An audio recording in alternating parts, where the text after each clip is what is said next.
Sector Helios Nullis had been blinded by warp storm for nearly 3 millennia. Not consumed, not saved. It simply existed in a half-dead state, where astropaths sent signals that were never answered. Forge World Rizon Null was among those remnants. Its forges no longer had enough power to maintain the rhythm of prayer to the machine god. Plasma reactors aged and faltered. The planetary core had been mined to exhaustion. And when desperation became reasonable, the Mechanicus began drilling deeper than doctrine permitted. Project Corespine was approved not from hope, but from the absence of alternatives. When the drill breached the ancient stone layer, the augurs began reporting incomprehensible deviations. Warp noise decreased as if the psychic atmosphere were being strangled. Simultaneously, geothermal energy spiked. Not like plasma, not like warp flux, something older. Inquisitor Caldus Virain studied the data in silence. He did not understand it, but he understood power, and he authorized further drilling. The seal broke on the third day. The sea of Thalassanine split in half. Volcanic peaks rose like spinal columns. And from the planet's fissure, a dark shadow emerged, slow and heavy, as if the ground itself were standing to object. Godzilla appeared without an opening roar, not from anger, but because balance had been violated. It did not chase the fleeing civilians. It did not crush the Astra Militarum infantry. What it destroyed were core extraction stations, geothermal pipelines, towers that sucked energy from the planet's heart like needles inserted into a living thing. The Titan Legion opened fire first. Godzilla responded with a stream of blue-white light carrying no hatred, only conclusion. The dorsal plates along its spine ignited one by one, a geological phenomenon given biological form. Each step shook the earth not from weight alone, but from something fundamental. The creature moved with the patience of tectonic shift. Magos Dominus Vex 9 watched from the observation platform of Rizon Null's orbital tether. His augmented eyes processed the entity below. Categorizing, measuring, failing to understand. The machine. God's litanies offered no framework for this. It was biological. It radiated energy. It should not function according to any principle the Mechanicus recognized. Yet it did. The realization disturbed him more than the destruction. If this creature existed outside Imperial knowledge, what else might? Below on Thalassanine's crumbling surface, Sergeant Hadron of the 87th Helios Guard crouched behind rubble that had been a hab block moments before. His squad was gone. Not dead necessarily. Just gone. Scattered when the ground opened and the thing rose. He had seen Titans before, walked beneath their shadow during the purge of Valdris. This was different. Titans were built, consecrated, understood. This was something that simply was and had been long before the Imperium set foot on this world. His vox crackled. High Command demanded status reports. Enemy composition, tactical assessment. Hadron looked at the creature tearing through a promethium refinery, its movements economical, almost surgical. It was not rampaging. It was correcting. He did not know how to report that. Inquisitor Virain descended from his transport gunship as the ash cloud from the refinery's collapse rolled across the landing zone. His retinue moved to shield him. He waved them aside. The creature stood a kilometer distant, backlit by burning plasma. Its silhouette was wrong for anything that should live. Too massive, too deliberate. Yet it breathed. It moved. It chose its targets with intention. Virain had spent 40 years hunting Xenos heretics and things that wore human skin but thought in human thoughts. He knew malice when he saw it. He knew hunger. He knew chaos. This was none of those things. That made it more dangerous. A junior acolyte approached data slate trembling in his hands. Preliminary scans. Genetic analysis failed. Energy signature unlike anything in the Mechanicus archives. Warp presence negligible. Virain studied the readings. No chaos taint. No demonic resonance. Just a creature that existed in defiance of what should be possible. He turned to his astropath, an ancient woman whose eyes had been burned out decades ago in service to the Emperor. She knelt in the ash head, tilted as if listening to something beyond hearing. "What do you sense?" Viren asked. Her voice was dry wind over stone. "Nothing, my lord. Where it walks, the warp is quiet." Virain's jaw tightened. That should have been good news. A creature that silenced the warp should be a weapon against chaos. But if the Imperium could not control it, could not predict, it could not bind it to the Emperor's will, then it was a threat regardless of intent. The Titan Legion's second wave arrived with all the ceremony of zealous retribution. Warlord class, Reaver class, god machines draped in banners and battle honors, their princeps linked to weapon systems through sacred neural interface. Pax Iron led the advance, its macro cannons tracking the creature's movements. The princeps spoke the litany of accuracy. The gun crews responded with the hymn of destruction. They fired. The shells struck true massive explosives designed to crack fortress walls. They detonated against the creature's hide in sequence, a drumbeat of imperial wrath.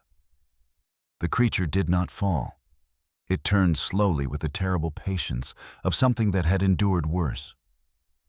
Its eyes were small, deep-set, devoid of readable emotion.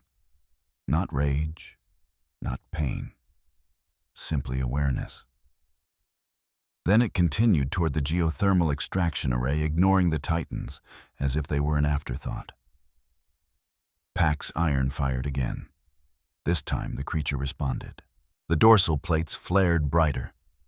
Energy built visible even through the smoke and ash. Then it released in a focused stream, not wild or scattered, but aimed with precision at the reactor powering Pax Iron's void shields. The Titan staggered. Shields collapsed. Secondary explosions rippled through its torso. The creature did not press the attack. It had made its point. It returned to its original task, tearing apart the machinery that had been draining the planet's core. In the command bunker beneath the ruined hive, Chaos cultists watched through stolen picked feeds and smiled. They had prayed for this. Not for the creature's arrival, but for the Imperium's confusion.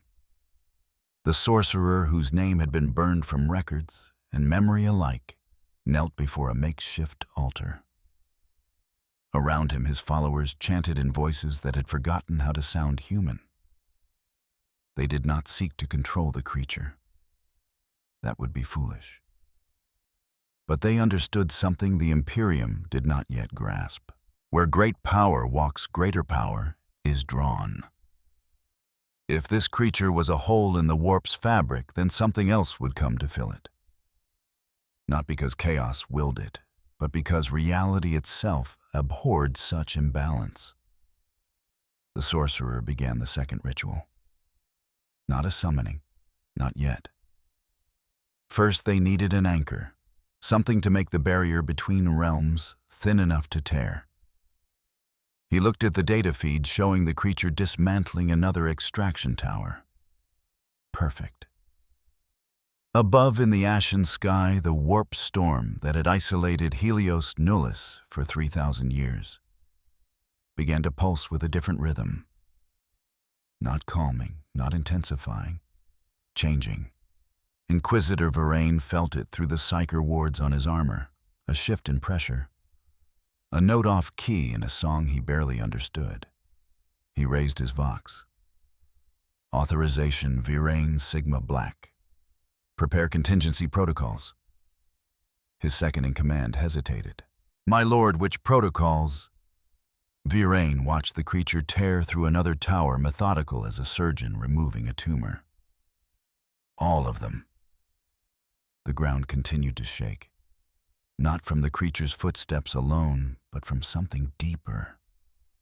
The planet itself bleeding energy it could not afford to lose, responding to damage it had endured for too long. In the deep places where the telluric null strata had lain undisturbed for ages, beyond imperial record fissures began to form. Something old was waking, and it was not alone. The Imperium always responded the same way to things it could not understand: overwhelming firepower. Warlord Titan Pax Iron advanced into the battlefield with steps that shook entire city blocks into rubble.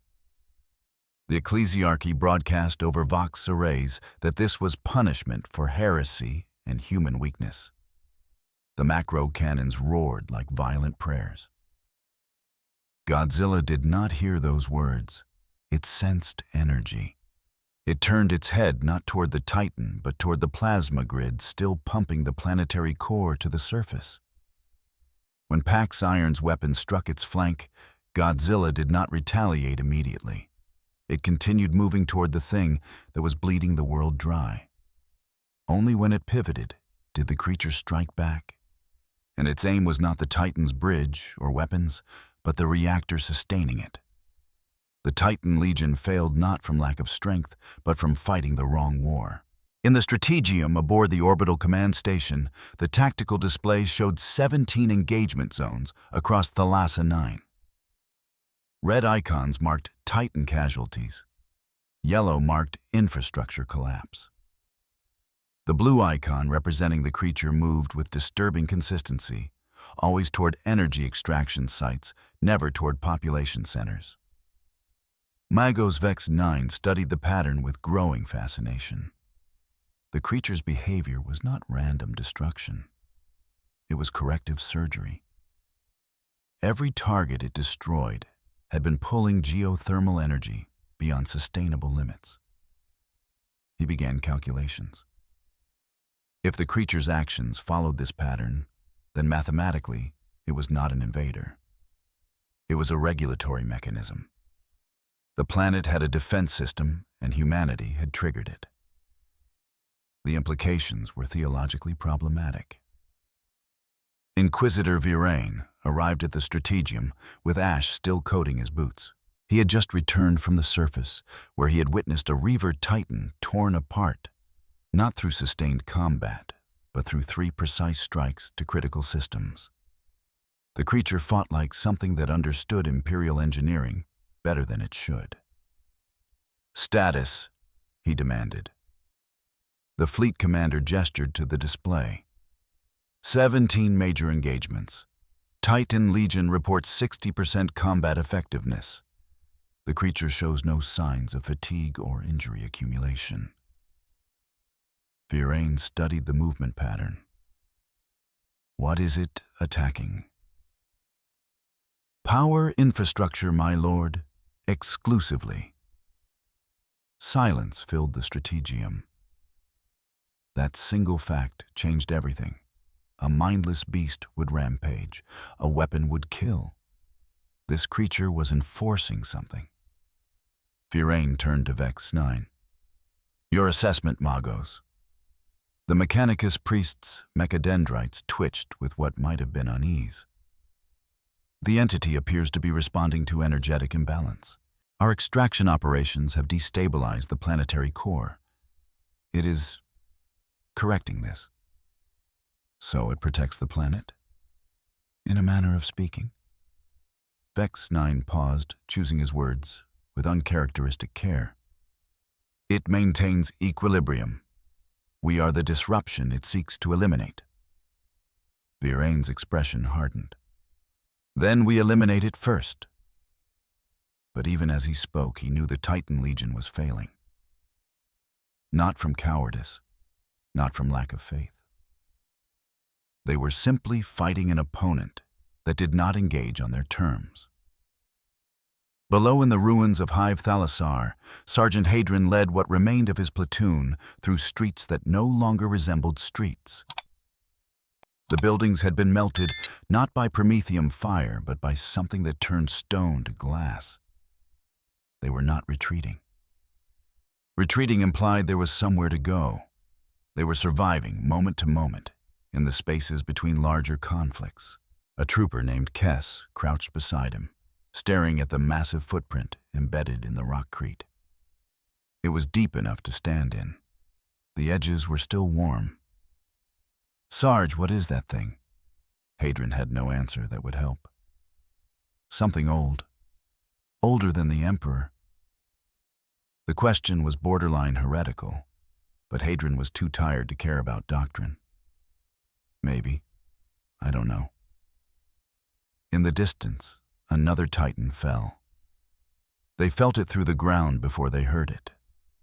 A tremor that started deep and rolled outward, followed by the sound of collapsing metal and breaking oaths. Kess made the sign of the Aquila. It seemed inadequate. They moved through the ruins until they found a Vox relay still functional. Hadrian keyed in the command frequency, expecting orders, expecting reinforcement coordinates. Instead, he heard ecclesiarchy priests broadcasting prayers over open channels. They declared the creature a test of faith. They promised the Emperor's deliverance to those who stood firm. Hadrian looked at his platoon. 19 soldiers, most wounded, all exhausted. Faith would not stop what was coming. He switched frequencies to tactical command. Helios 87 requesting extraction coordinates. The response was cold. All extraction craft reassigned to Titan Legion support. Hold a position and await further orders. Hadrian closed the Vox. They were expendable. They had always been expendable. But usually command pretended otherwise. Far beneath the surface in tunnels that predated human settlement, the Chaos cult prepared their grand working. The sorcerers stood before the core resonator, a machine the Mechanicus had built to analyze geothermal frequencies. The cultists had repurposed it. They fed it blood. They fed it prayer. They fed it the resonance of a dying world. The machine began to hum with a frequency that should not exist in real space. It vibrated at the edge of warp and material, creating a space where neither fully held dominion. The sorcerer spoke in a language that predated the Imperium words that tasted like ash and burnt metal. His followers chanted in rhythm, their voices layered until they no longer sounded human. They were not summoning a demon. Demons were useful, but predictable. The warp was too quiet here, suppressed by whatever geological anomaly made this world strange. No, they were calling something else. Something that existed in the spaces where reality tore. Something that would hear the resonance and come to claim it. The ritual did not require the creature above to die. It only required the world to break a little more. On the surface, Godzilla continued its systematic destruction of extraction infrastructure. It had cleared the northern continent and was moving south, tireless and methodical. The Titan Legion regrouped for a coordinated assault. 5 warlords, 8 reavers, 12 warhounds, an entire maniple focused on a single target. They struck simultaneously from 3 vectors, overwhelming firepower concentrated on one position. Plasma, missiles, laser batteries hot enough to boil stone. The creature disappeared in the firestorm. For 17 seconds, the princeps allowed themselves hope.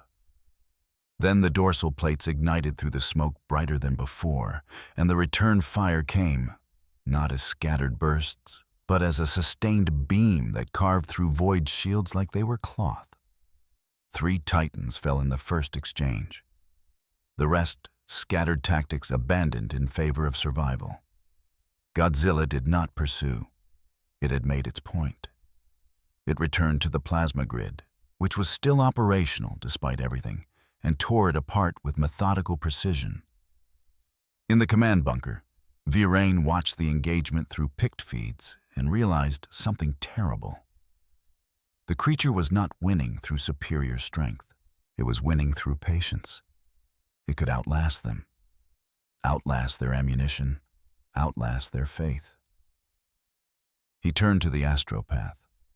"Can you reach the sector fleet?" She shook her head. "The warp storm still blocks all long-range communication, my lord." "Then we handle this ourselves." A new voice spoke from the shadows of the bunker. "Or we use it." Virain spun to see a tech priest he did not recognize bearing the marks of the Ordo Machinum, but wearing robes that seemed wrong somehow. Too organic, too willing to bend. "Explain," Virain demanded. The tech priest gestured to a data slate. "The creature suppresses warp activity wherever it moves. This effect is measurable. If we could amplify it, weaponize it, we could create a permanent null zone. Imagine fortresses immune to demonic incursion. Fleets that chaos cannot touch." Virain studied the priest with cold suspicion. "You want to capture it. I want to understand it. Understanding leads to control." It was a seductive argument. A weapon that could silence the warp would change the balance of power across the Imperium. But Virain had not survived 4 decades as an inquisitor by trusting seductive arguments. "Your name, priest." The tech priest hesitated just long enough to confirm Virain's suspicion. "Magos Thuli, my lord." A lie, or at least not the whole truth. Virain made a mental note to have the priest investigated. Later, if there was a later. For now the creature was tearing through another power station, and the Titan Legion was in retreat. The Imperium's most powerful war machines, humbled by a single biological entity that fought like it had been doing this since before mankind learned to make fire. Deep in the tunnels, the core resonator reached critical frequency. The sorcerer felt it through his bones, through his blood, through the parts of him that were no longer entirely his own. The boundary between real and unreal thinned. Not enough for demons. They could not thrive here. But enough for something else, something that had been waiting in the spaces between stars, listening for the right frequency. The sorcerer smiled, his lips cracking and bleeding from the effort. "No demon will come," he whispered to his followers. "But something else will answer." Above ground, the warp storm surrounding Helios Nullis began to pulse with a new rhythm. Not the chaotic roiling of chaos undivided, but something more structured, more intentional. Astropaths across the sector screamed and fell silent. Virain felt it through the psyker wards on his armor. A change in pressure. A note resolving in a song he had not known was playing. He raised the Vox to Fleet Command. "Increase orbital surveillance. Something is coming." The response was uncertain. "My lord's scans show nothing." "Not yet," Virain said, watching the creature in the distance methodically dismantle humanity's grip on this world. But soon, the sky above Thalasana 9 began to darken, not with clouds, but with something else. A shadow that had no source. A presence that was not quite there. Reality prepared to tear. And the creature that maintained balance felt it too, because its movements changed. It stopped destroying infrastructure and turned its head skyward, as if listening to something only it could hear. For the first time since emerging, Godzilla went still, waiting. The ritual was built from blood terror and desperation, not to open the warp, but to anchor real space. When the tear appeared in the sky above Thalassa 9, it did not roar like the gates of hell. It cracked silent and surgical, and then something fell through. King Ghidorah did not arrive by invitation. it was dragged into being. 3 heads emerged from the storm cloud's first serpentine necks, writhing independent of each other. Wings that could eclipse cities unfurled with terrible grace. Lightning coiled around its body not as decoration, but as constraint, as if the atmosphere itself were trying to reject what should not exist here. The cultists who had called it fell to their knees in ecstatic prayer. They lasted 3 seconds before the nearest head snapped down and crushed them without acknowledgement. Ghidorah served no one. It dominated. The Alpha Call split the air, a frequency that bypassed ears and struck directly at the brainstem. Across the battlefield, smaller Titans stumbled. Scout-class machines fell to their knees as their princeps screamed inside neural interfaces. The sound carried dominance as a physical force. In the command bunker, Virain felt it through reinforced walls and void shielding. A pressure that made his bones ache and his thoughts scatter.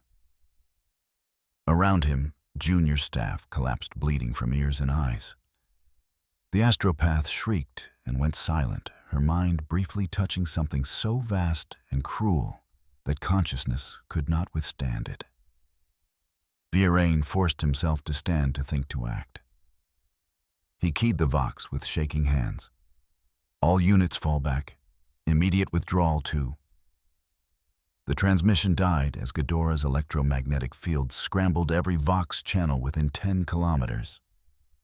On the surface, what remained of the Titan Legion tried to regroup. The creature they had been fighting was bad enough. This was something worse. Something that looked at god machines and saw toys to break. One of Ghidorah's heads swiveled toward a Reaver Titan attempting to retreat. The eyes were wrong. Too intelligent, too aware, too filled with contempt for everything they observed. Golden lightning arced from its maw. The Titan's void shields held for almost a full second before collapsing. The beam continued through armor, through sacred machine spirit, through the princeps, still screaming prayers inside. The Titan exploded from the inside out. Ghidorah's other 2 heads were already tracking new targets. The Chaos Sorcerer watched from his ritual chamber as the entity he had helped anchor tore through Imperial forces with casual brutality. He felt vindication. This was power. This was the future. Chaos would claim this creature, would bind it, would. The chamber door exploded inward, not from explosives, from pressure, from presence. One of Ghidorah's heads had found the ritual site, drawn by the lingering resonance of the core resonator. It peered into the underground chamber, too large to fit, but entirely capable of reaching what it wanted. The sorcerer began to speak words of binding, of contract, of warp-sanctioned authority. Ghidorah's middle head tilted, almost curious. Then it breathed lightning into the chamber. The sorcerer's last thought was a bitter recognition. Chaos could not claim what refused to be claimed. The cultists died screaming. The ritual chamber collapsed. The core resonator shattered. Ghidorah withdrew its head and forgot about them immediately. They had served their purpose by thinning the barrier. Now they were irrelevant. It turned its attention to the real threat. Godzilla had been motionless since the tear open, processing what had entered its world. Now it moved with sudden purpose, abandoning the power stations it had been systematically destroying. The 2 entities locked eyes across a ruined cityscape. There was no posturing, no territorial display, just immediate mutual recognition. 2 laws, 1 world. Unacceptable. They collided with force that registered on seismographs 3 continents away. Ghidorah struck first all 3 heads, attacking simultaneously from different angles. Coordination born from a single will, controlling multiple weapons, Lightning wreathed each bite, each slash of claws, designed to rend and tear. Godzilla absorbed the assault with terrible patience. Its hide, scarred from eons, took damage that would have killed anything else. But it had survived worse, been burned hotter, bled deeper. It waited for Ghidorah to overextend. Then it struck back. The atomic breath came not wild or scattered, but focused a beam of concentrated energy that carved through Ghidorah's left wing. The golden scales blackened and cracked. The wing faltered. Ghidorah shrieked not in pain, but in outrage. It had not been wounded in longer than this planet had existed. The battle escalated. What remained of Hive Thalassar became ground zero for a conflict that rewrote physics with every exchange. Buildings melted, stone liquefied. The atmosphere itself screamed. Sergeant Hadron and his platoon had found shelter in a collapsed transit tunnel deep enough that the shock waves only reached them as distant thunder. But even here, the temperature climbed. The air tasted like ozone and burning metal. Private Kess was praying. Others had given up on prayers and simply waited. Hadron monitored the Vox, listening to fragmentary transmissions from units too close to the conflict. Screams, static, then nothing. "Sarge," Kess asked, voice hollow with exhaustion, "what happens if neither of them wins?" Hadron had been in the Imperial Guard for 17 years. He had fought orcs, Dark Eldar, and things that wore human skin. He had seen horrors the ecclesiarchy would call him heretic for describing. He had no answer that would help. "Then we die in the crossfire," he said, because honesty was all he had left. Above them, Godzilla and Ghidorah tore into each other with the patience of entities that measured time in geological epochs. Ghidorah darted and struck using aerial superiority and lightning to harass and overwhelm. Godzilla endured and countered each blow, calculated, each breath of atomic fire aimed to cripple rather than merely wound. The warp storm around Helios Nullus pulsed with confused energy. It wanted to push deeper to flood this world with demonic essence. But the null field effect radiating from the battle made reality stubborn, resistant to warp intrusion. Demons pressed at the boundary and could not pass. Chaos sorcerers reached for power and found it slipping through their fingers like water. The storm raged impotently, neither advancing nor retreating. In the orbital command station, Magos Vex 9 recorded data with mechanical precision, even as his biological components trembled. The energy readings were impossible. Both entities were generating output that exceeded theoretical maximums. But what fascinated him more was the pattern. Godzilla's attacks were surgical. Ghidorah's were overwhelming. One sought to disable, the other sought to dominate. It was not a fight between predators. It was a fundamental disagreement about how reality should function. Inquisitor Virain watched through observation ports as the battle entered its third hour. 3 hours of sustained combat that would have killed any mortal combatant in minutes. The landscape below was unrecognizable. What had been continents were now calderas. What had been seas were now steam, and still they fought. A junior officer approached hesitantly. "My lord, the Titan Legion requests permission to engage." Virain turned slowly. Engage what they can barely stand in proximity to that conflict. They believe if they coordinate with the first creature they might... No. Viren's voice carried finality. "We are spectators. Both of those things are beyond our ability to influence." The officer looked stricken. "Then what do we do?" Virain had no good answer. The Imperium's standard response was overwhelming force. But force meant nothing here. Faith meant nothing. Even chaos, eternal enemy of mankind, could not gain purchase.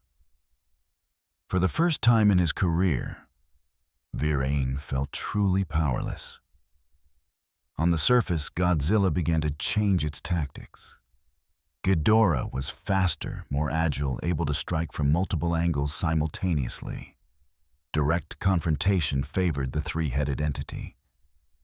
So Godzilla stopped fighting directly. It targeted the ground beneath Ghidorah. Each atomic breath carved trenches, destabilized foundations, created terrain disadvantages. It used the ruined city as a weapon, collapsing structures to limit aerial maneuverability.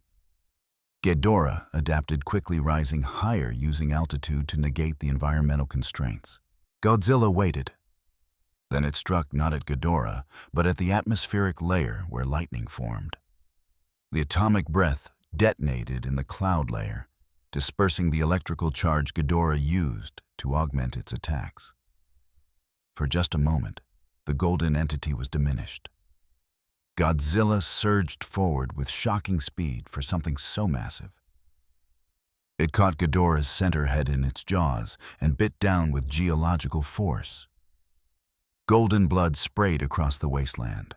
Ghidorah's other two heads attacked in frenzy, tearing at Godzilla's neck and flanks.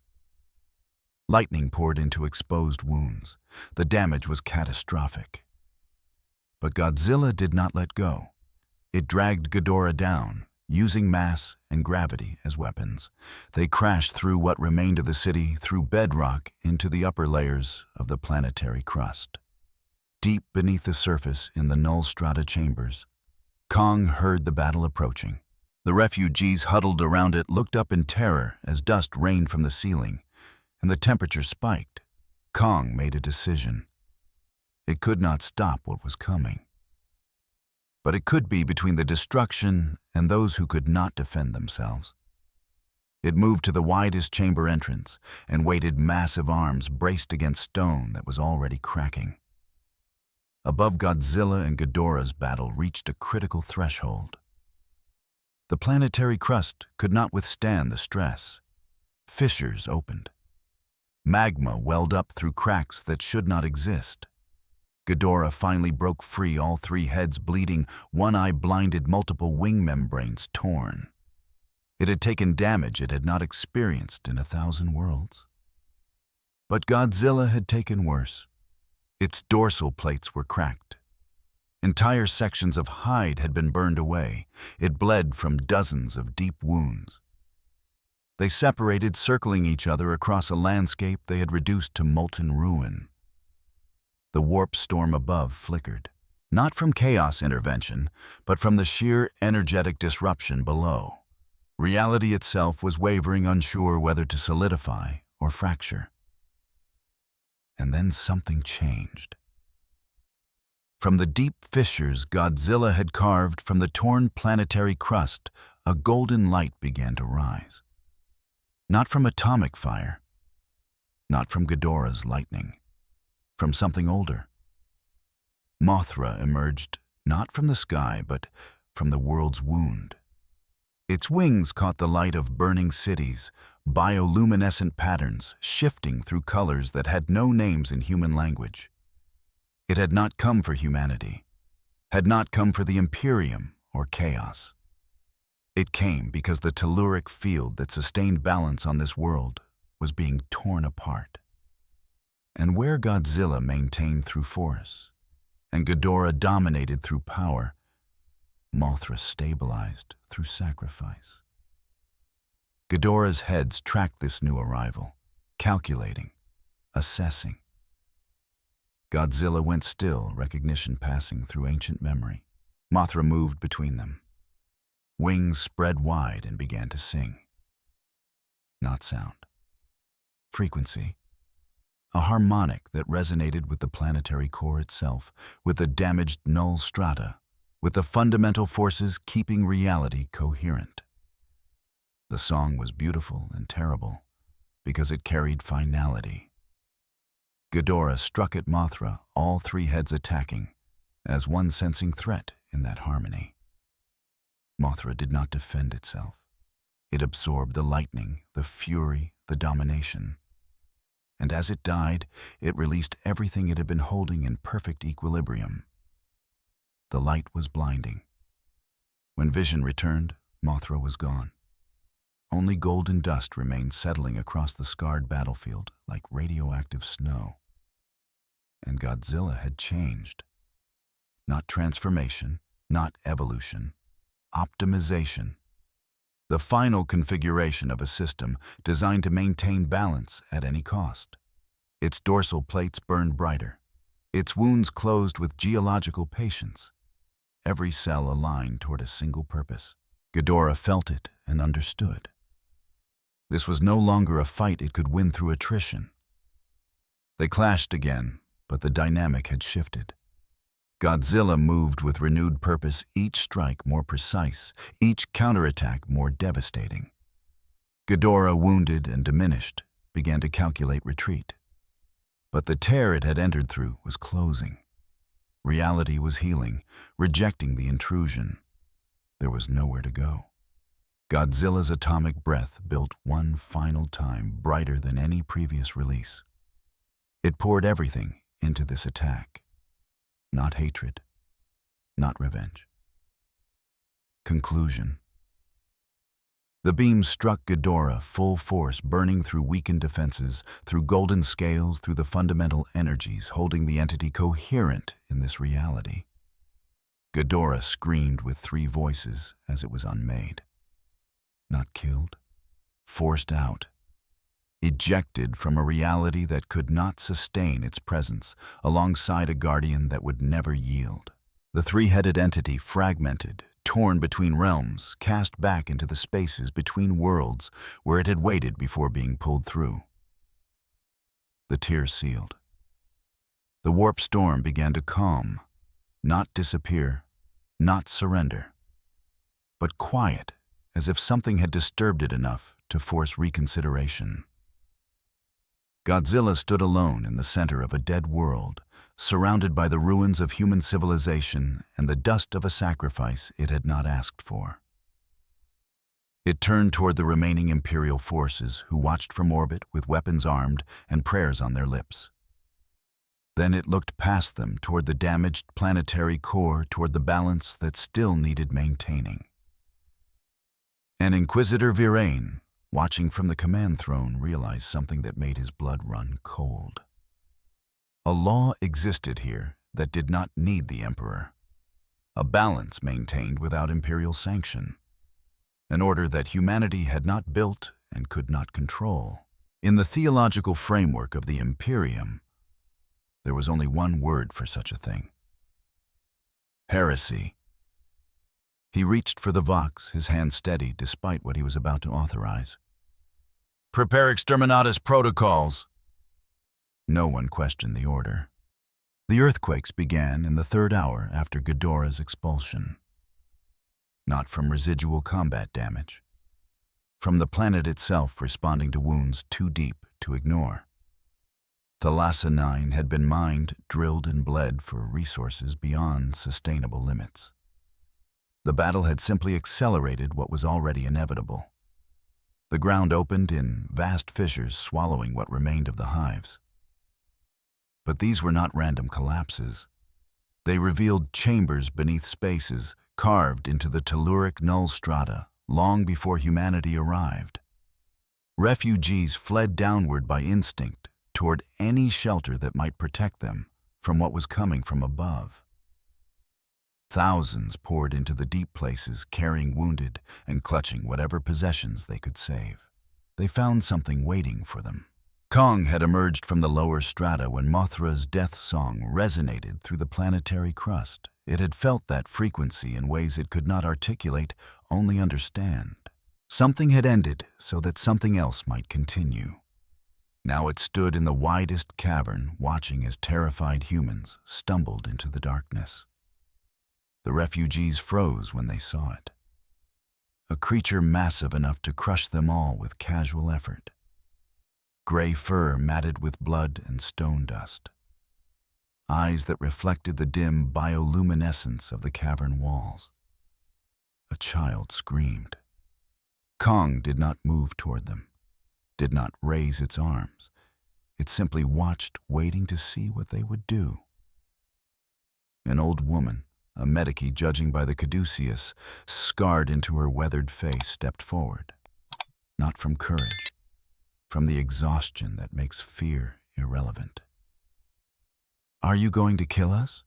she asked, her voice carrying surprising steadiness. Kong tilted its head, processing the question through whatever understanding it had of human communication. Then it turned away, moving toward a tunnel entrance where cultist survivors were attempting to flee deeper into the strata.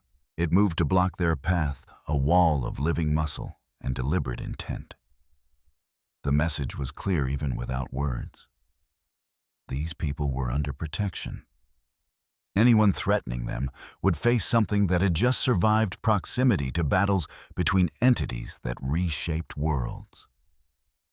The cultists, already broken from watching their sorcerer die and their ritual collapse, scattered into side passages. Kong let them go. It was not a hunter. It was a guardian. The refugees began to understand. Slowly, carefully, they moved deeper into the cavern. Kong followed at a distance close enough to intervene, but far enough to avoid crowding them. It was a careful balance, one it seemed to understand instinctively. Sergeant Hadron emerged from a collapsed transit tunnel with 8 survivors from his platoon.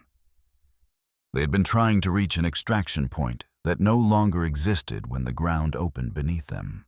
Now they stood in a chamber lit by phosphorescent fungi and watched as civilians organized themselves around a creature that should have been their death.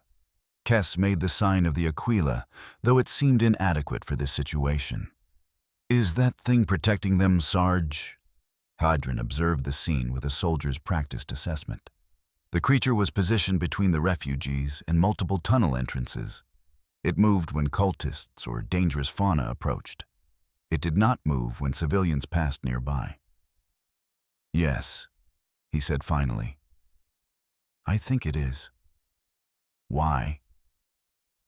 It was the question that mattered. Imperial doctrine had no framework for Xeno's benevolence. Everything not human was either enemy or resource. The idea of a creature choosing to protect rather than dominate was theologically problematic. Hadron had no answer that would satisfy the commissariat. But he had eyes, and he had seen what happened to units that got between parents and children, even when those parents were civilians. This was something similar. Not human, but humane. Far above in the orbital command station, the exterminatus authorization proceeded through its sacred bureaucracy. Inquisitor Virain had invoked the final sanction, and now the machinery of imperial faith ground toward its terrible conclusion. 3 warships moved into bombardment position. The Righteous Flame, a Mars-class battlecruiser. The Emperor's Judgment, a Dictator class. The Purity Through Fire, a vessel whose only purpose was planetary destruction. Their holds carried life-eater virus canisters, cyclonic torpedoes, atmospheric incendiaries, enough ordnance to scrub a world clean of everything that drew breath. The fleet commander, Lord Captain Thaddeus Crane, reviewed the authorization codes personally. He had overseen 4 previous exterminatus actions, each one necessary, each one justified by threats that could not be contained. This felt different. The target is a single biological entity, his tactical officer noted carefully. Preliminary reports suggest it ceased hostilities after repelling the Xenos intruder. Crane understood what was being implied, that perhaps the target was not a threat requiring total planetary destruction, that perhaps negotiation or containment might be possible. He dismissed the thought immediately. The Inquisitor's authorization is absolute. The creature exists outside Imperial control. That alone is sufficient cause. But even as he said it, Crane felt the weight of what was coming.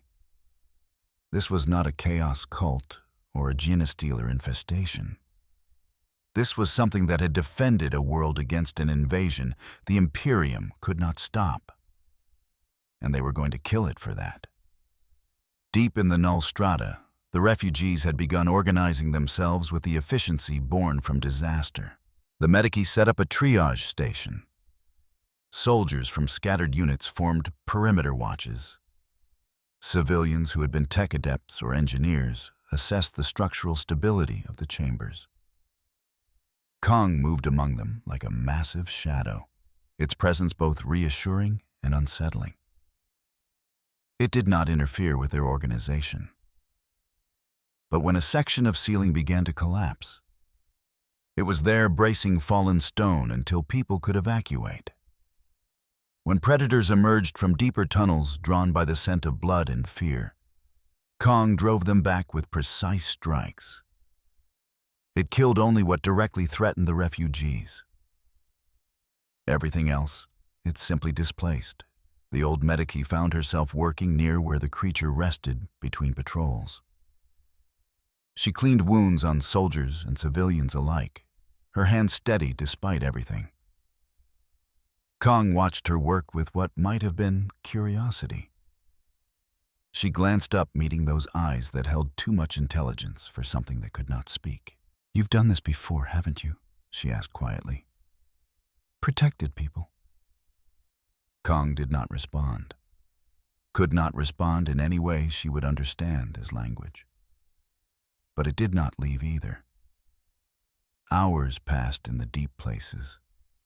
Time became measured by shifts, by the rotation of those strong enough to stand watch by the slow improvement or deterioration of the wounded. Above ground, the surface continued to die. The earthquakes intensified. Volcanic vents opened across 3 continents. The atmosphere, already damaged by sustained high-energy combat, began to destabilize. What oceans remained boiled into steam. Godzilla had withdrawn to the deepest ocean trench, to a geothermal vent that still functioned. It rested there, wounds healing with geological patience, but remained alert. The planet's balance was too damaged for true dormancy. It sensed the ships moving into position overhead, understood what was coming in whatever way such a creature understood human weapons and human choices. It did not surface to challenge them. The time for opposition had passed. The world was dying from centuries of extraction and hours of catastrophic combat. No guardian could restore what had been so thoroughly broken. Godzilla settled deeper into the trench and waited for the planet to decide whether it had enough vitality left to sustain even basic geological function. In the command station, Virain stood before the viewing port and looked down at the world he had condemned. He felt no satisfaction, no righteousness. Only the cold certainty that this was necessary. The astropath recovered enough to function, though her eyes would never stop bleeding, knelt beside him. "My lord, I sense confusion in the warp. The entities there do not understand what occurred." "They need not understand," Virain replied. "They merely need to be denied." The creature below silenced them, drove them back without malice or allegiance. "Is that not valuable?" Virain turned to her slowly. "It is, and that is precisely why it cannot be permitted." The astropath fell silent. She had served the Inquisition long enough to recognize when theological certainty overrode practical consideration. Magos Vex 9 approached with a data slate, his mechanical components whirring with unusual agitation. "Inquisitor, I must register formal protest. The entity's ability to suppress warp activity is unprecedented. We could learn no." Virain's voice carried absolute finality. "We could not learn. We could only become dependent. And dependency on something we cannot control is the path to corruption. But the knowledge will die with this world." Vex 9's optical sensors dimmed with what might have been resignation. The Mechanics' quest for knowledge was infinite, but the Inquisition's authority was absolute. In the deep chambers, Kong suddenly went still. Its head tilted upward, though thousands of meters of stone separated it from the sky. Something was coming. The refugees noticed the change. The creature that had been their guardian for hours now seemed focused on something beyond their perception. Hadrian felt it too, though he could not name what. A pressure, a sense of time running out. "Everyone deeper," he ordered, voice cutting through the cavern. "Move deeper now."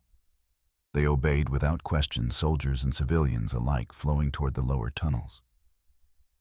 Kong followed, one massive hand braced against the ceiling as minor tremors began.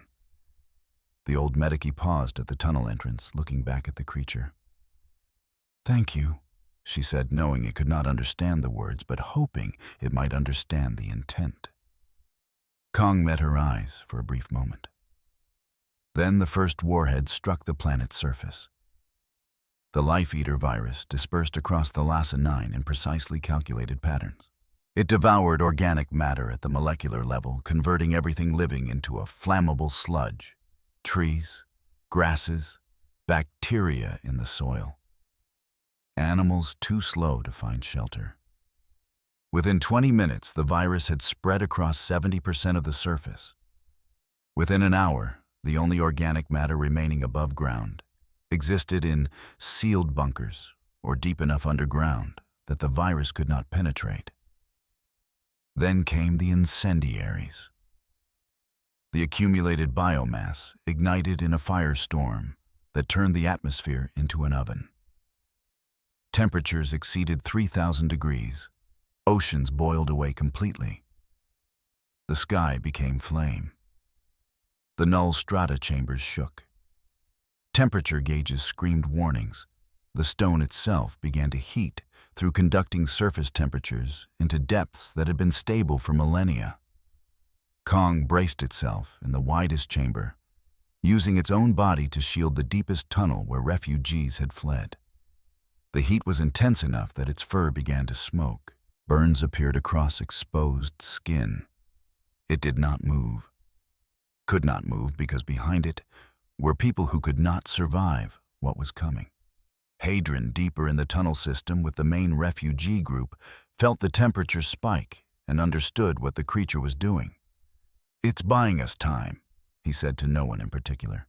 Kess looked back toward the chamber they had left. "Will it survive?" Hadrian did not answer. He did not need to. They all knew the truth. On the surface, Godzilla endured the firestorm with ancient patience. The Life-Eater virus could not affect it. The flames, though intense, were nothing compared to what it had survived before. But the planet beneath was dying. The geothermal vents were collapsing. The core pressure was destabilizing. Everything the creature existed to protect was failing. When the cyclonic torpedoes struck, targeting tectonic weak points already damaged by combat, Godzilla felt the world's structure begin to fragment. It could survive the bombardment, had survived worse, but there was no longer anything to maintain balance for. The creature descended deeper into the trench, following collapsing stone, into chambers that were sealing themselves through geological trauma. Not fleeing, not hiding. Simply recognizing that without a living world, a guardian had no purpose. It settled into a pocket of stable stone deep in the planetary mantle, dorsal plates dimming one by one, and entered a state that was neither sleep nor death. Dormancy without end, waiting for a world that would never heal. In the null strata, Kong collapsed after the worst of the bombardment passed. Its body had absorbed damage meant for kilometers of stone and hundreds of human lives. The refugees emerged from the deepest tunnels to find their guardian fallen, breathing but unmoving. Burns covered most of its body. One arm was clearly broken. The old medici approached slowly, medical instinct overriding fear. She had nothing that could treat wounds on this scale. But she had water, and she had hands. She began cleaning the burns with what supplies remained. Others joined her. Soldiers, civilians. People who understood they were alive because something massive and terrifying had chosen to protect them rather than save itself. Kong's eyes opened briefly, watching them work. Then closed again, conserving strength it would need for whatever came next. Above in the orbital station, Virain watched the planet burn and felt nothing that could be called victory. Lord Captain Crane stood beside him. "Exterminatus complete, my lord. Surface life eliminated. Atmospheric composition incompatible with biological function. The world is dead." Virain nodded slowly. "And the entity?" "No biosigns detected above ground. It likely perished or retreated to depths we cannot scan. Continue monitoring. If it surfaces, destroy it." "Yes, my lord." Virain turned from the viewport. He had done what was necessary. The Imperium could not permit entities that existed outside its authority, no matter how benign they appeared. But as he walked away, he could not shake the image of those final scans. Of a creature that had defended a world from something the Imperium's finest could not stop, now condemned to death for the crime of existing without permission. Heresy, he told himself. But the word felt hollow. In the deep places, the refugees slept fitfully, gathered around a guardian that should have been their enemy. Above them, the world died. Around them, the null strata began to destabilize as planetary systems failed. They had survived exterminatus, but survival was not the same as salvation. And somewhere in the collapsing infrastructure of a murdered world, the Inquisition was already planning its next move. Because even in death, some heresies could not be permitted to rest. The decision required no debate. Inquisitor Caldus Virain stood in the Strategium chamber, surrounded by officers who understood that questions were not welcome. The authorization codes had been transmitted. The fleet had confirmed receipt. What remained was simply procedure. Exterminatus was not vengeance. It was policy. Status of surface scans. Virain asked, his voice carrying the flat affect of a man who had made this choice before and would make it again. The sensor officer consulted her station. Atmospheric collapse 93% complete. Biosphere degradation approaching totality. Seismic activity continues in the deep strata, but surface readings indicate no viable life. The entity. No confirmed biosigns, my lord. Last thermal signature detected descending into subcrustal chambers before signal was lost. Virain nodded once. That was as close to confirmation as they would achieve. The creature was either dead or buried so deeply it no longer mattered. Either outcome was acceptable. Lord Captain Crane approached with measured steps, his dress uniform pristine despite hours overseeing planetary bombardment. He carried a data slate containing the final assessment.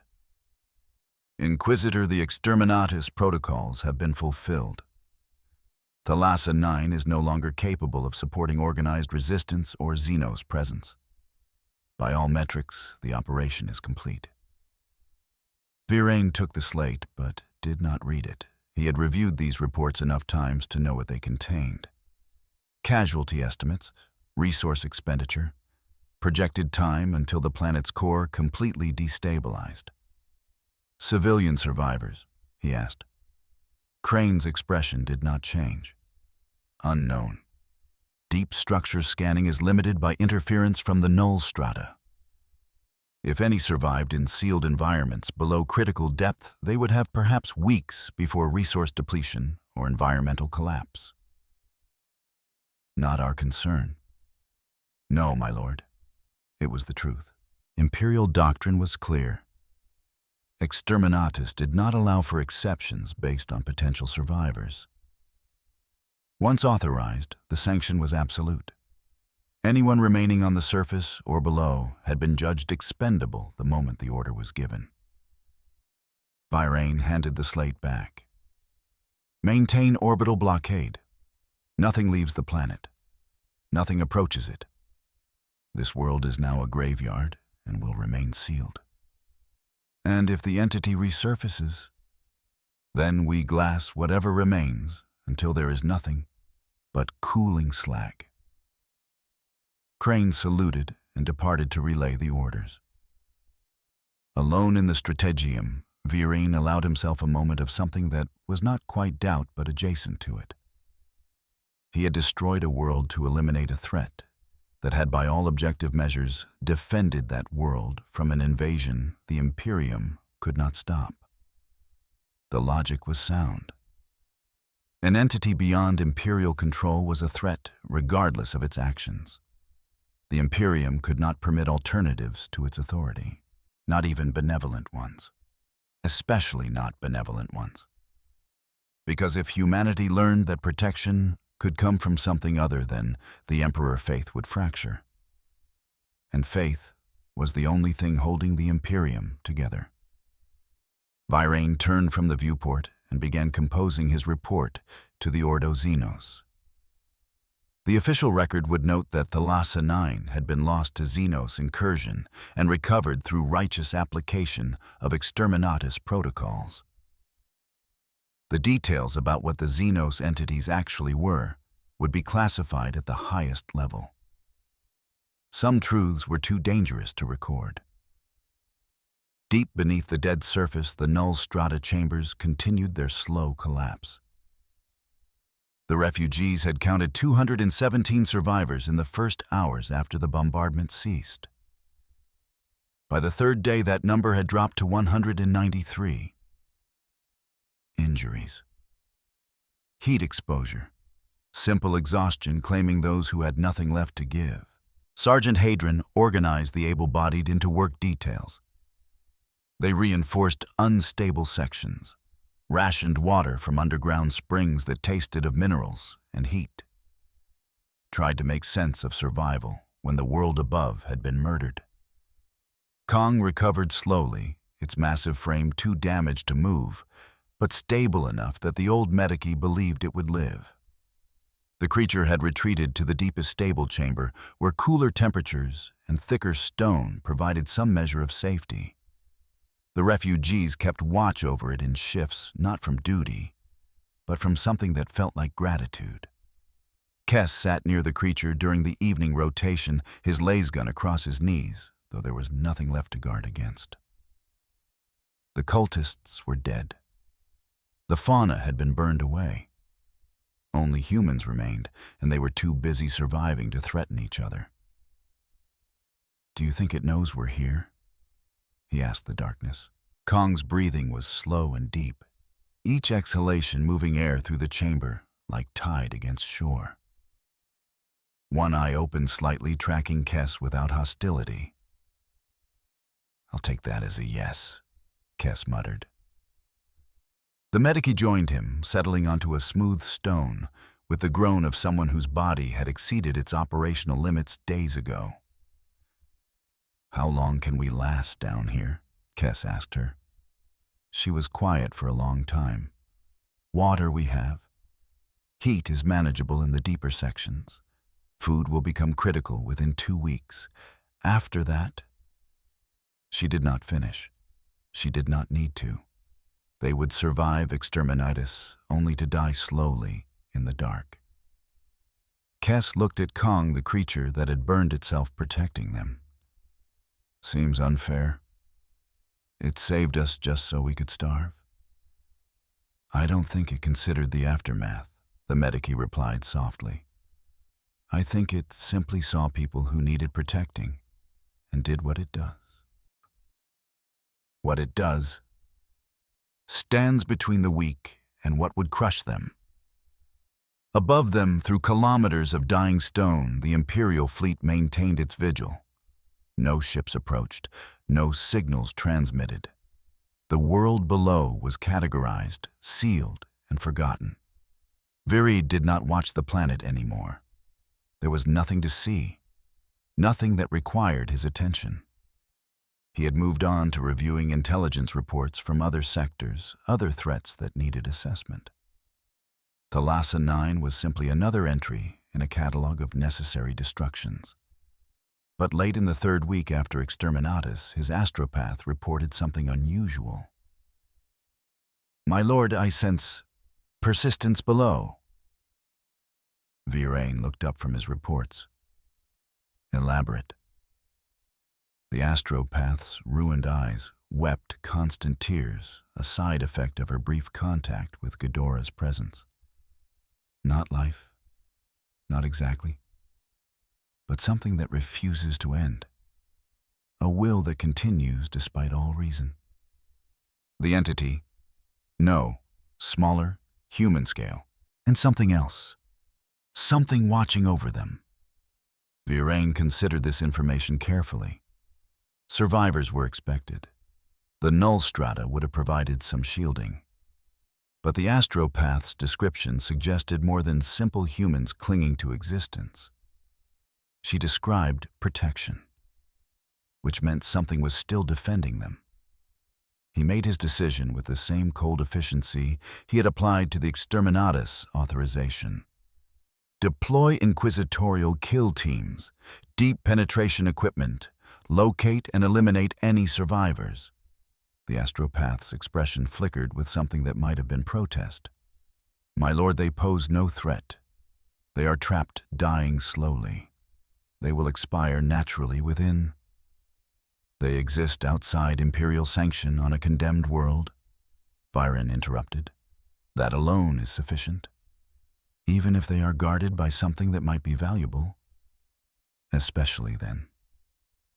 The astropath bowed her head in submission. The kill teams deployed 3 days later. Specialized units trained for underground warfare. They carried melta-cutters for sealed doors, flamers for close quarters, and authorization to eliminate any life encountered without question or hesitation. They descended through boreholes drilled by servitor crews, following scanner readings toward concentrated thermal signatures in the deep strata. In the deepest chamber, Kong's eyes opened as vibrations carried through stone. It recognized the pattern. Intentional. Approaching. Armed. The creature rose slowly, damaged body, protesting every movement. It had hoped for rest. For healing. For a chance to simply exist without conflict. But something was coming for the people it had chosen to protect. Kong positioned itself at the widest tunnel entrance and waited. Sergeant Hadron heard the drilling and understood immediately. He gathered his remaining soldiers what little ammunition they had left and prepared for what was coming. The old medici looked at him with tired resignation. "The Imperium. Yes. They're going to kill us. Yes. Even though we survived, even though we're loyal." Hadron checked his lasgun's charge pack. "We survived on a condemned world. Doctrine doesn't allow for that." She laughed, a sound harsh with exhaustion and bitter recognition. "We're being executed for living through Exterminatus." "That's the Imperium," Hadron replied. "Survival is not the same as permission." The refugees gathered in the central chamber, the able-bodied forming a perimeter around the wounded and young. They had no illusions about their chances, but they had survived this long. They would face the end standing. Kong watched them organize, understanding something fundamental about humans. They knew death was coming. They prepared for it anyway. The creature respected that. When the first kill team broke through into the upper chambers, Kong met them with fists that had crushed cultists and predators. The inquisitorial soldiers were well-trained, well-armed, and utterly unprepared for something that fought with both intelligence and restraint. Kong did not kill them all. It disabled, disarmed, drove them back through the tunnels they had breached. But more teams were coming, and Kong was already wounded, already operating beyond its capacity. It bought time, and in the deep places of a murdered world, that was all anyone could ask. Virain received the initial casualty reports with no visible reaction. 3 kill teams repelled, 7 operatives dead, 14 wounded. The entity was active and defending the survivors. He authorized additional teams, heavier weapons. If necessary, they would collapse the entire chamber network. The heresy could not be permitted to continue. Not because the survivors were dangerous, but because they represented something the Imperium could not tolerate. Hope without Imperial sanction. Protection without the Emperor's blessing. Survival that suggested humanity did not need the Imperium to endure. These ideas were more dangerous than any Xenos invasion, and so they had to be destroyed, completely, without exception, without mercy. In the Strategium, Virain added a final note to his report. Recommendation: complete sterilization of subsurface structures. No survivors to be permitted. Seal all access points and designate Thalassa 9 as eternally quarantined. He signed the authorization with steady hands. Above a dead world, the Imperium prepared to finish what it had started. And below, in chambers that had survived the death of a planet humanity, he and something not human prepared to face the end together. Because some things once begun could only conclude one way: with extinction dressed as righteousness, with murder called necessary, with the Imperium doing what it always did when confronted with alternatives to its authority: destroying them, thoroughly, methodically, righteously. Helios Nullis was erased from star charts within 6 months of the exterminatus. Official records listed the sector as lost to warp storm activity, the worlds within deemed unrecoverable. Navigational beacons were deactivated.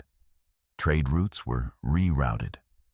The entire region became a blank space on Imperial maps, notable only for its absence. But the Inquisition remembered. In the deepest archives of the Ordo Xenos, sealed behind wards that would kill anyone unauthorized who touched them, a single file remained. Classification: Terminus Absolute. Access: Lord Inquisitor, clearance only. The file contained no names, no coordinates, no specific details that could be traced. Only a warning. Biological entities of unknown origin, confirmed capable of existing outside warp influence. Demonstrated defensive capabilities exceeding Titan Legion response capacity. Exhibited protective behavior toward human populations without Imperial sanction. Threat assessment: existential.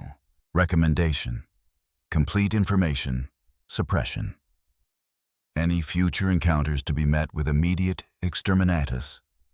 No exceptions, no study, no hesitation. Beneath that, in Inquisitor Virain's own hand, a final notation. The creature did not hate humanity. That is precisely why it could not be permitted to exist. The file was sealed encrypted and buried beneath layers of clearance that would take decades to navigate.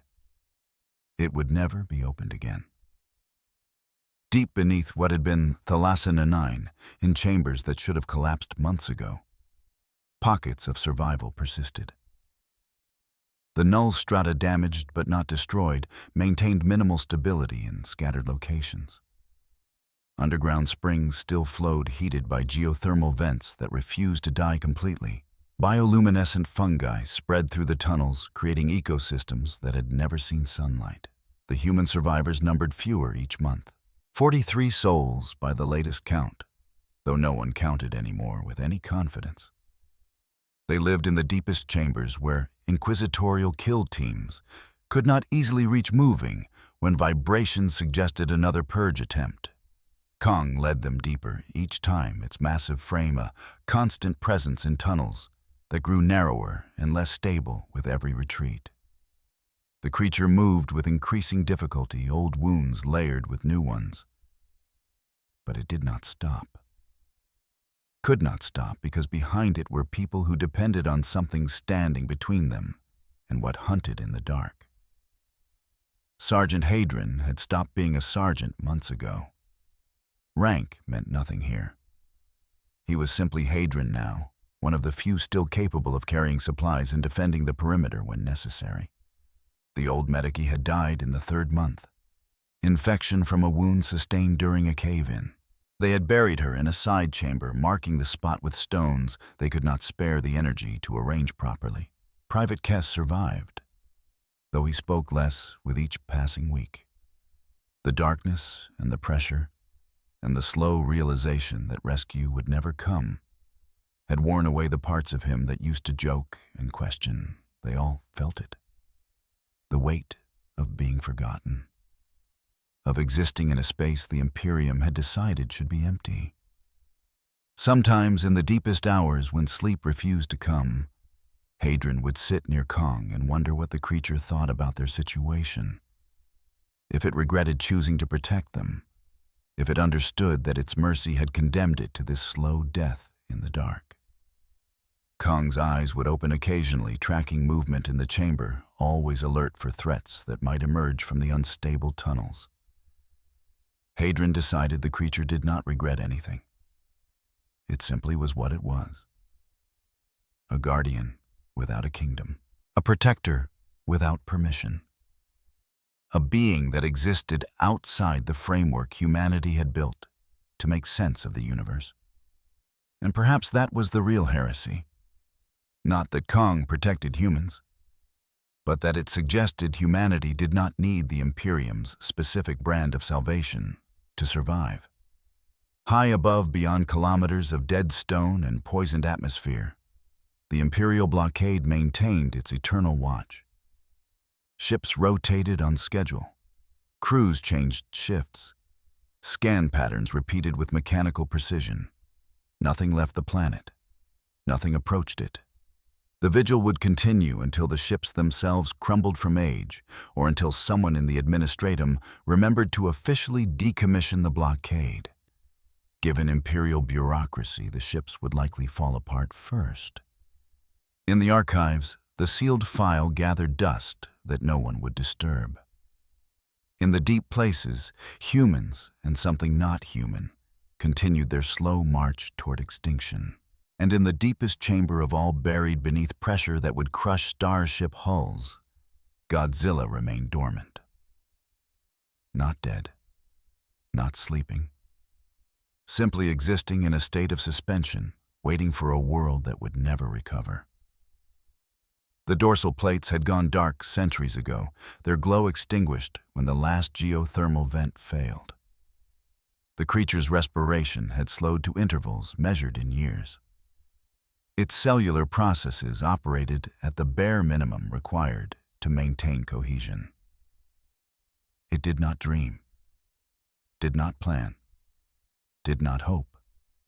It simply persisted in the void between life and extinction, a testament to biology's stubborn refusal to yield, even when all reason for existence had been stripped away. Somewhere in the Imperium's infinite bureaucracy, a clerk noted the continued deployment of 3 warships to blockade duty at coordinates that officially did not exist. The clerk flagged it as a potential clerical error and forwarded the inquiry to a superior. The superior reviewed the classification codes, recognized inquisitorial seal markers, and immediately deleted the inquiry without reading further. Some questions were not meant to be asked. Some answers were too dangerous to know. And some truths were buried so deeply that even asking about them was heresy. In the dark, Kong's breathing continued.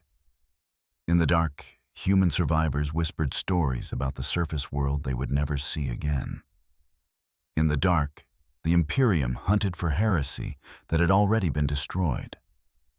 And in the absolute dark of the planetary core, something that had once maintained balance waited for nothing expected, nothing, and would continue waiting until the universe itself forgot it had ever existed. The creature had not hated humanity. It had simply existed. And that in the end was the one crime the Imperium could never forgive. If you enjoyed this video, don't forget to leave a like and subscribe to the channel. And be sure to turn on notifications so you won't miss our future videos. Thank you for watching and we will see you next time.